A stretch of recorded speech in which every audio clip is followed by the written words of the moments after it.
Hello everyone, welcome to econometrics lecture series. നമ്മൾ ഇന്നത്തെ ക്ലാസ്സിൽ ആർ സ്ക്വയർ അഡ്ജസ്റ്റ് ആർ സ്ക്വയറും എന്താണെന്നാണ് കാണാനായിട്ട് പോകുന്നത്. R square, the coefficient of determination R square is a summary measure that tells how well the sample regression line fits the data. നമ്മുടെ sample regression line data എങ്ങനെ fit ചെയ്യുന്നു എന്നുള്ളതിനൊരു തെളിവാണ്, അല്ലെങ്കിൽ അത് കാണിക്കുന്ന ഒരു ഇൻഡിക്കേറ്റർ ആണ് ആർ സ്ക്വയർ എന്ന് പറയുന്നത്. ആർ സ്ക്വയർ എത്രത്തോളം വേരിയേഷൻ നമ്മുടെ എക്സ് വൈയിൽ എത്രത്തോളം വേരിയേഷൻ ഉണ്ടാക്കും. സപ്പോസ് നമ്മളൊരു 2 വേരിയബിൾ റിഗ്രഷൻ കേസ് എടുക്കുക. y is equal to alpha plus beta X plus U എന്ന ഒരു സിമ്പിൾ റിഗ്രഷൻ മോഡൽ എടുക്കുക. അപ്പൊ അവിടെ y ആണല്ലോ dependent variable, X independent variable ആണല്ലോ. അപ്പം ഇൻഡിപെൻഡന്റ് വേരിയബിളിന് ആയ എക്സിന് ഡിപെൻഡന്റ് വേരിയബിളായ വൈയെ എത്രത്തോളം എക്സ്പ്ലെയിൻ ചെയ്യാനായിട്ട് സാധിക്കുന്നു എന്നുള്ളതാണ് ഈ ആർ സ്ക്വയർ കാണിക്കുന്നത്. നമ്മളവിടെ താഴെ ഒരു ബാലൻസ് ഡയഗ്രാം കൊടുത്തിട്ടുണ്ട്. അതിൽ 6 കേസ് കൊടുത്തിട്ടുണ്ട്. അതിൽ ആദ്യത്തെ എ എന്ന് പറയുന്ന കേസിൽ നോ വേരിയേഷൻ, അതായത് എക്സിന് വൈയിലുള്ള ഒരു വേരിയേഷനെയും എക്സ്പ്ലെയിൻ ചെയ്യാനായിട്ട് സാധിച്ചിട്ടില്ല. പക്ഷേ രണ്ടാമത്തെ കേസിൽ കുറച്ച് വേരിയേഷൻ എക്സ്പ്ലെയിൻ ചെയ്യാനായിട്ട് സാധിക്കുന്നു. അങ്ങനെ അവസാനത്തെ കേസ് വരുമ്പോഴത്തേക്ക് 100% വേരിയേഷനെയും ഈ പറയുന്ന എക്സിനെ എക്സ്പ്ലെയിൻ ചെയ്യാനായിട്ട് സാധിക്കുന്നു. അങ്ങനെയാണ് ഈ ആർ സ്ക്വയറിന്റെ ഒരു കൺസെപ്റ്റ് പോകുന്നത്. ഈ ആർ സ്ക്വയർ കമ്പ്യൂട്ട് ചെയ്യുന്ന ഒരു formula R square is equal to 1 minus sigma I is equal to 1 to n yi minus y hat the whole square by sigma I is equal to 1 to n yi minus y bar the whole square. അതിനകത്ത് yi എന്ന് പറയുന്നത് actual value ആണ്. ഈ yi hat എന്ന് വെച്ചാൽ predicted value ആണ്. ഇനി y bar എന്ന് വെച്ചാൽ മീൻ വാല്യൂ ആണ്. അപ്പം ഇങ്ങനെയാണ് ആർ സ്ക്വയർ കാൽക്കുലേറ്റ് ചെയ്യുന്നത്. ആർ സ്ക്വയർ കാൽക്കുലേറ്റ് ചെയ്യുന്ന ഇക്വേഷൻ ആണ് 1 minus sigma I is equal to 1 to n yi minus y bar yi minus y hat the whole square by sigma i is equal to 1 to n yi minus y bar the whole square. ഇനി അതിനകത്ത് ഈ ആ ഇക്വേഷനിലെ numerator എന്ന് പറയുന്നത് residual sum of squares ആണ്, the variation that is not explained by the model. അതിന്റെ denominator വരുന്നത് TSS ആണ്, ടോട്ടൽ സം ഓഫ് സ്ക്വയർ ആണ്. അതായത് ടോട്ടലി എത്ര വേരിയേഷൻ എക്സ്പ്ലെയിൻ ചെയ്തു എന്നുള്ളത് നമുക്ക് ആ ഇക്വേഷൻ ഒന്നുകൂടെ കാണാം. അതിനകത്ത് ആദ്യത്തെ R square is equal to 1 minus RSS, ഇതിനെയാണ് RSS എന്ന് പറഞ്ഞത്, റെസിഡ്യുവൽ സം ഓഫ് സ്ക്വയർ. നമ്മുടെ ആ മോഡലിൽ എക്സിനെ എക്സ്പ്ലെയിൻ ചെയ്യാനായിട്ട് സാധിക്കാതെ പോയ part residual sum of square. ഇതെന്ന് പറഞ്ഞാൽ ടോട്ടൽ സം ഓഫ് സ്ക്വയർ ആണ്, ടോട്ടൽ സം ഓഫ് സ്ക്വയർ. അപ്പം നമുക്ക് ഇങ്ങനെ പറയാം, R square is equal to 1 minus RSS by TSS, RSS by TSS എന്ന് നമുക്ക് പറയാം. ഓക്കെ, അടുത്തത് how do we calculate R square, അല്ലെങ്കിൽ steps to compute R square. R square calculate ചെയ്യുന്ന സ്റ്റെപ്സ് ഒന്നുമില്ല, ജസ്റ്റ് ആദ്യം TSS കണ്ടുപിടിക്കുക. TSS is equal to sigma I is equal to 1 to n yi minus y bar the whole square. അതിനുശേഷം RSS കണ്ടുപിടിക്കുക. RSS is equal to sigma I is equal to 1 to n yi minus y bar the whole square. Then calculate R square using the formula R square is equal to 1 minus RSS by TSS. RSS by TSS ചെയ്യാം. അപ്പൊ നമുക്ക് R square compute ചെയ്യാനായിട്ട് കഴിയും. അടുത്ത R സ്ക്വയറിന്റെ interpretation ആണ്. ഈ R സ്ക്വയറിന്റെ ഒരു പ്രോപ്പർട്ടി എന്ന് വെച്ചാൽ അതൊരു നോൺ നെഗറ്റീവ് ക്വാണ്ടിറ്റിയാണ്. എന്ന് വെച്ചാൽ അത് നെഗറ്റീവ് ആകത്തില്ല. അതിന്റെ റേഞ്ച് എന്ന് വെച്ചാൽ 0ക്കും 1നും ഇടയ്ക്ക് നിൽക്കും.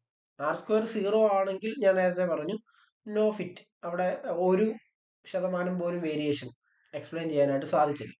ആർ സ്ക്വയർ 1 ആണെങ്കിൽ 100% വേരിയേഷൻ എക്സ്പ്ലെയിൻ ചെയ്യാനായിട്ട് സാധിച്ചു. അതാണ് അതിന്റെ ഒരു ഐഡിയ, പെർഫെക്റ്റ് ഫിറ്റ്. ഇപ്പൊ ആർ സ്ക്വയർ 1 ആണെങ്കിൽ അത് പെർഫെക്റ്റ് ഫിറ്റ് ആണ്. ആർ സ്ക്വയർ 0 ആണെങ്കിൽ നോ എക്സ്പ്ലനേറ്ററി പ്രോബ്ലം, ആ എക്സ്പ്ലനേറ്ററി വേരിയബിളിന് കൃത്യമായിട്ട് ഒന്നും തന്നെ എക്സ്പ്ലെയിൻ ചെയ്യാനായിട്ട് സാധിക്കുന്നില്ല. അവിടെ ഒരു ഉദാഹരണം കൊടുത്തിട്ടുണ്ട്. ഇപ്പൊ നമ്മുടെ ആർ സ്ക്വയർ നമ്മുടെ മോഡലിൽ 0.80 ആണ് കിട്ടിയെങ്കിൽ അതിന്റെ അർത്ഥം the variation in the dependent variable is explained by the independent variable 80%. 80% variation നമ്മുടെ ഡിപെൻഡന്റ് വേരിയബിളിലുള്ള 80% വേരിയേഷൻ ഇൻഡിപെൻഡന്റ് വേരിയബിളിനെ എക്സ്പ്ലെയിൻ ചെയ്യാനായിട്ട് സാധിച്ചു. അതാണ് ആർ സ്ക്വയർ ഇസിക്കൽ ടു 0.80യുടെ മീനിങ്. ബാക്കി 20%, ബാക്കി 0.20 എന്ന് പറയുന്നത് എറർ ആണ്. അത് എറർ ആണ് കാണിക്കുന്നത്. അപ്പൊ ആർ സ്ക്വയർ കൂടുന്തോറും ഈ എററിന്റെ ഒരു ഇത് കുറയും. അതാണ് അതിന്റെ ഒരു ഐഡിയ. അടുത്തത് ലിമിറ്റേഷൻസ്. ഇത്രയൊക്കെ ആണെങ്കിലും ആർ സ്ക്വയർ ഒരു സമ്മറി മെഷർ ആണ്, ഒരു ഗുഡ്നെസ് ഓഫ് ഫിറ്റിന്റെ മെഷർ ആണെന്നൊക്കെ നമ്മൾ പറയുമ്പോഴും ആർ സ്ക്വയറിന് സർട്ടൻ ലിമിറ്റേഷൻസ് ഉണ്ട്. ആ ലിമിറ്റേഷൻസ് എന്താണെന്ന് നമുക്കൊന്ന് പരിശോധിക്കാം. ഒന്നാമത് over fitting. A high R square value may indicate that the model is overfitting the data, especially if you include too many independent variables.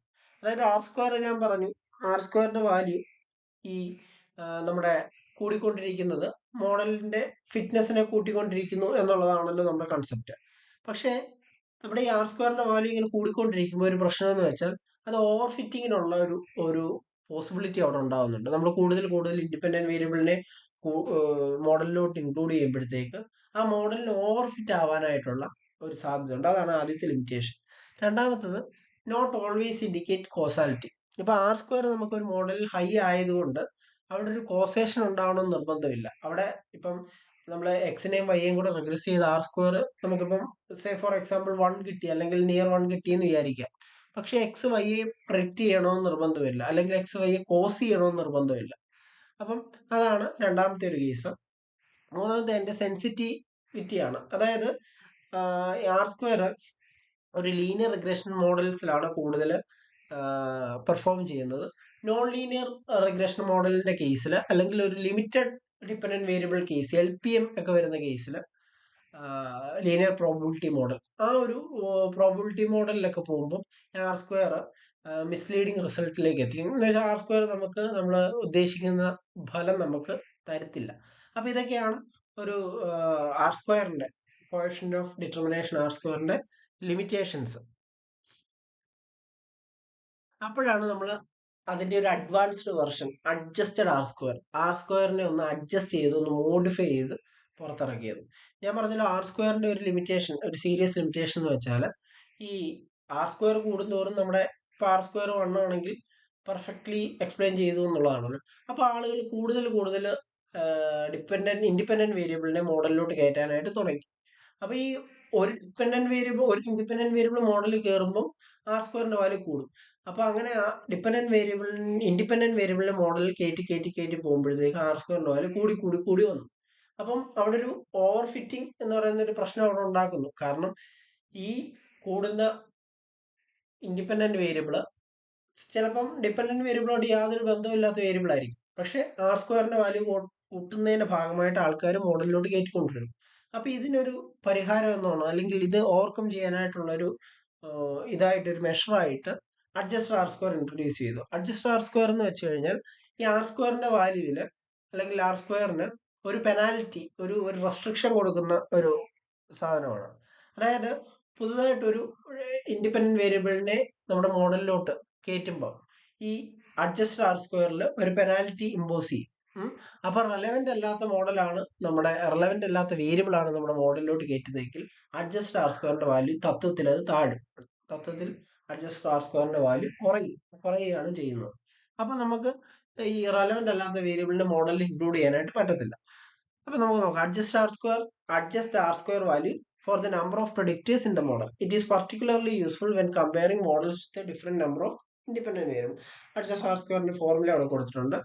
1 minus R square by n minus 1 by n minus p minus 1. അവിടെ R സ്ക്വയറിന്റെ ഒരു restriction impose ചെയ്തേക്കാണ്. n എന്ന് വെച്ചാൽ number of observations ആണ്, p എന്ന് പറഞ്ഞാൽ number of പ്രഡിക്റ്റേഴ്സ് ആണ്, എത്രത്തോളം എക്സ്പ്ലനറ്ററി വേരിയബിൾ ഉണ്ട് എന്നുള്ളതാണ്. ഇനി why use adjust R square?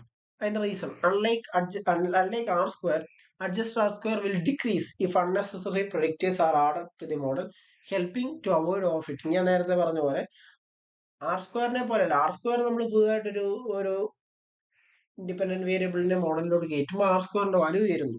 എന്നാൽ അഡ്ജസ്റ്റഡ് ആർ സ്ക്വയറിന്റെ കേസ് അതല്ല. ആ വേരിയബിൾ റെലവെന്റ് ആകുന്ന കുഴപ്പമില്ല, അഡ്ജസ്റ്റഡ് ആർ സ്ക്വയർ വരും. പക്ഷെ ആ വേരിയബിൾ റെലവെന്റ് അല്ലെങ്കിൽ, അൺനെസസറി ആണെങ്കിൽ ഈ പറയുന്ന അഡ്ജസ്റ്റഡ് ആർ സ്ക്വയർ താഴും.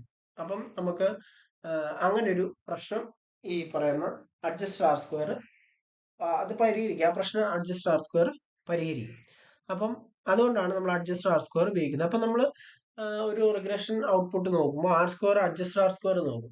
എന്നിട്ട് ഇത് രണ്ടും ഏതൊക്കെ ഒരേപോലെയാണ് നിൽക്കുന്നതെങ്കിൽ കുഴപ്പമില്ല. അല്ലാതെ അഡ്ജസ്റ്റ് ആർ സ്ക്വയർ ഒരുപാട് കുറവും ആർ സ്ക്വയർ ഒരുപാട് കൂടുതലും ആണെങ്കിൽ അതുകൊണ്ട് ഒരു സ്പ്യൂരിയസ് റിഗ്രഷന്റെ കേസാണ്, അല്ലെങ്കിൽ നോൺസെൻസ് റിഗ്രഷന്റെ കേസാണ് എന്ന് നമുക്ക് കൺക്ലൂഡ് ചെയ്യാനായിട്ട് സാധിക്കും.